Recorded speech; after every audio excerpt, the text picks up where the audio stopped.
Hello दोस्तों, स्वागत है आपका एक नए क्लास में। आज हम आपको बताने वाले हैं बीएससी सेकंड ईयर के सेकंड पेपर के इंपॉर्टेंट। ठीक है, बहुत सारे बच्चे कह रहे थे तो फर्स्ट ईयर के सेकंड ईयर का first paper, second paper, third paper तीनों बना दिए गए हैं। प्लेलिस्ट में है, जाके देख लीजिए। चलिए फोन की स्क्रीन पर चलते हैं और आपको सेकंड पेपर के इंपॉर्टेंट के बारे में बताते हैं। चलिए शुरू करते हैं। दोस्तों हम लोग आ गए अपने फोन की स्क्रीन पर। ठीक है, सेकंड पेपर की हम लोग बात कर रहे हैं। लॉन्ग में देखें IR स्पेक्ट्रोस्कोपी और UV स्पेक्ट्रोस्कोपी, इनमें से आपको एक स्पेक्ट्रोस्कोपी पेपर में आती है, आपको पता होनी चाहिए। ठीक है सर, बेंजीन डाइएजोनियम क्लोराइड होता है, इसी की रिएक्शन होती है डाइएजोटाइजेशन, यह आपको पढ़ लेना है। ठीक है sir, diazotisation 1 degree 2 degree 3 degree alcohol और ग्लिसरॉल के बारे में आपको पता होना ही चाहिए। ठीक है, उसके बाद कुछ यहाँ पे मैकेनिज्म पूछी गई है सर।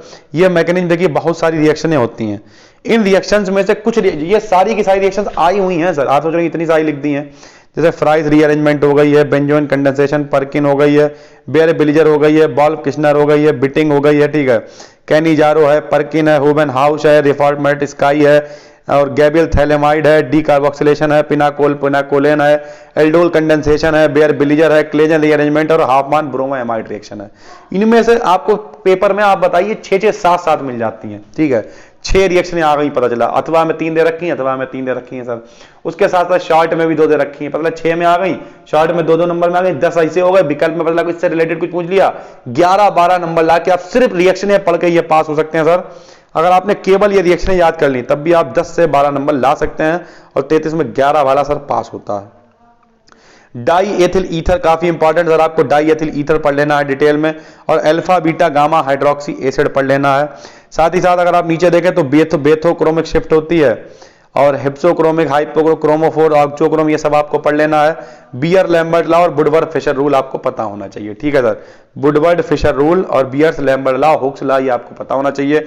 ऐसे एक होता है N to N स्टार होता है सर, ये वाले सिग्मा टू सिग्मा स्टार, ये सारे ट्रांजिशन आपको पता होने चाहिए।